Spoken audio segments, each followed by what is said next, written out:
The temple stood at the center of the dying world, its black stone walls reaching toward a sky filled with 3 dying suns. Thousands of alien beings gathered in silence, their scaled bodies shimmering under the fading light. They had waited for this moment for 10,000 years. The ancient prophecy spoke of a being from beyond the stars who would come to their world in its final days. This being would be offered to the old gods, and in return, the suns would burn bright again. The chosen one would die so the billions could live. Commander Sarah Chun stood at the altar, her hands bound with chains made from a metal that did not exist on Earth. She was 34 years old, a veteran of the first contact missions, and she had volunteered for this assignment, knowing full well what it meant. Her ship had crashed on this world 3 months ago. The locals had found her, healed her wounds, and then told her about the prophecy. A being with red blood. A being with soft skin. A being who breathed oxygen and walked on 2 legs. The prophecy described humans perfectly, and Sarah was the only human on this planet. The high priest approached her with slow, measured steps. His name was Vorath, and he was ancient even by his species standards. His scales had turned white with age, and his 4 eyes were clouded but still sharp. He carried a blade made from crystallized starlight, a weapon forged specifically for this ritual. Sarah watched him approach without fear. She had made her peace with death long ago, during the war on Europa when she had held her dying brother in her arms. Death did not scare her.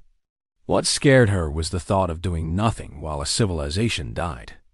The crowd began to chant in their strange, musical language. Sarah did not understand the words, but she understood their meaning. They were praying. They were hoping. They were placing all their faith in this moment, in this ritual, in her death. She looked out at the sea of faces and saw children clinging to their parents. She saw elderly beings who had lived through wars and plagues and now faced the end of everything they knew. She saw young warriors who stood proud, but whose eyes betrayed their fear. These were not monsters. These were people. They were different from humans in many ways, but in the ways that mattered, they were exactly the same. Vorath stopped in front of her and raised the blade above his head. The crowd fell silent. The 3 suns seemed to dim even further, as if the universe itself was holding its breath. Sarah closed her eyes and thought of Earth. She thought of blue skies and green forests. She thought of her mother's cooking and her father's laugh. She thought of all the places she had never visited and all the things she had never done. Then she opened her eyes and looked directly at Vorath. The blade came down. Sarah felt the cold metal pierce her chest. The pain was immediate and overwhelming, spreading through her body like fire. She gasped and fell to her knees, blood pouring from the wound. The crowd watched in silence as she collapsed onto the altar, her life draining away with each heartbeat. Vorath stepped back, his duty complete. Now they would wait for the old gods to accept the sacrifice. Now they would wait for the suns to burn bright again. But something was wrong. The suns did not change. The sky remained dark. The crowd began to murmur, confusion spreading like a disease. Vorath stared at the altar with wide eyes, unable to understand what had happened. The prophecy had been clear. The sacrifice of the Chosen One would save their world. Why had nothing changed? Why had the old gods not answered? And then Sarah moved. It was small at first, just a twitch of her fingers. Then her hand clenched into a fist. Then her eyes opened, and they were filled with a light that had not been there before. She pushed herself up from the altar, the blade still embedded in her chest. Blood continued to flow from the wound, but she did not seem to notice. She reached up with one hand and gripped the handle of the blade. With a single smooth motion, she pulled it free. The crowd screamed.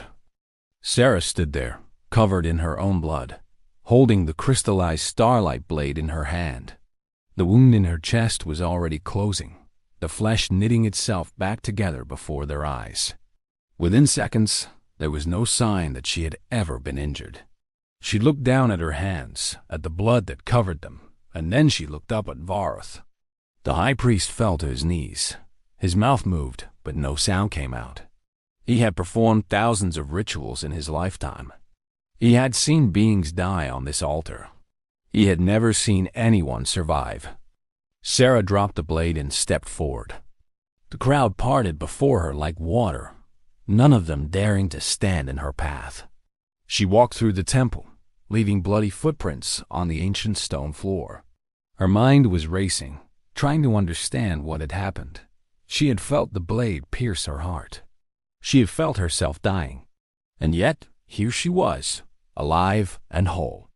The answer came to her as she reached the edge of the temple and looked out at the dying world. The prophecy had not been about sacrifice. It had been about survival. She turned back to face the crowd.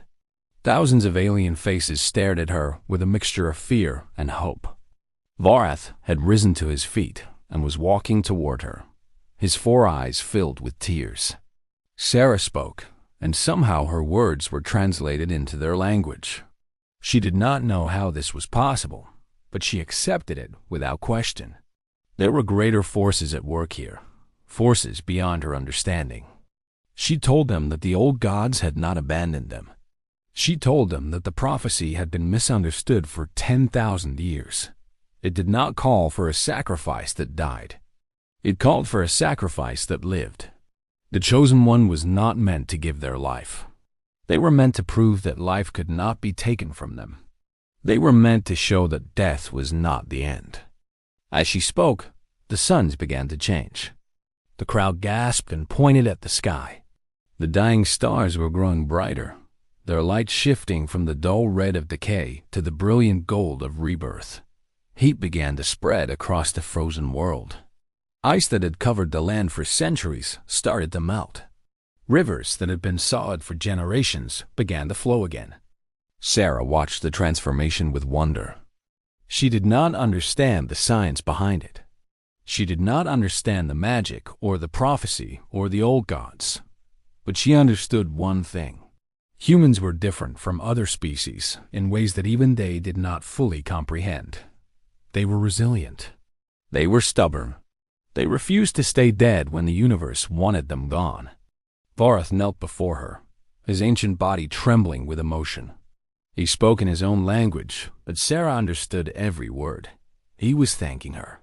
He was apologizing for what they had done to her. He was asking for her forgiveness. Sarah reached down and helped him to his feet. She told him there was nothing to forgive. She had volunteered for this. She had accepted her fate. She had been willing to die so that others could live. The fact that she had survived was not something she had planned or expected. It was simply who humans were. The days that followed were filled with celebration. The planet that had been on the edge of extinction was now thriving. Plants that had not bloomed in centuries burst into flower. Animals that had hidden in caves emerged into the light. Children played in fields that had been covered in ice for their entire lives. The people built statues in Sarah's honor. They wrote songs about her. They taught their children that the chosen one had come from a distant world called Earth, and that her people were the most remarkable beings in the universe. Sarah spent her time learning about their culture and teaching them about hers. She told them about Earth's history, about the wars and the plagues and the disasters that humanity had survived. She told them about the human spirit, about the refusal to give up even when all hope seemed lost. She told them that every human carried this spirit within them, a flame that could not be extinguished no matter how hard the universe tried. When her rescue ship finally arrived 3 years later, Sarah was not sure she wanted to leave.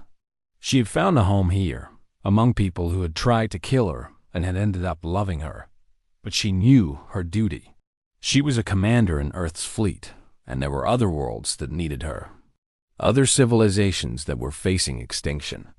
Other prophecies that spoke of beings from beyond the stars. She said goodbye to Varth, who had become like a father to her. She said goodbye to the children who had grown up hearing stories about her. She said goodbye to the planet that she had saved without meaning to. And then she boarded her ship and flew away, leaving behind a world that would remember her forever. The crew of the rescue ship had heard the stories. They had received transmissions from the planet describing what had happened. They looked at Sarah with a mixture of awe and confusion. One of them, a young lieutenant named Marcus, finally gathered the courage to ask the question that was on everyone's mind. Sarah smiled and looked out at the stars. She told him that she did not have all the answers. She did not know why she had survived when she should have died. She did not know what made humans different from other species. All she knew was that when the universe pushed humanity down, humanity pushed back. When death came for them, they refused to go. When all hope was lost, they found hope in places where none should exist. The ship jumped to hyperspace, and the planet disappeared from view. Sarah closed her eyes and thought about the future. There were countless worlds out there, countless civilizations facing their own ancient prophecies. Some of them would call for destruction. Some of them would call for war. And some of them would call for a sacrifice that refused to die. Sarah was ready. Humanity was ready. The universe had no idea what was coming.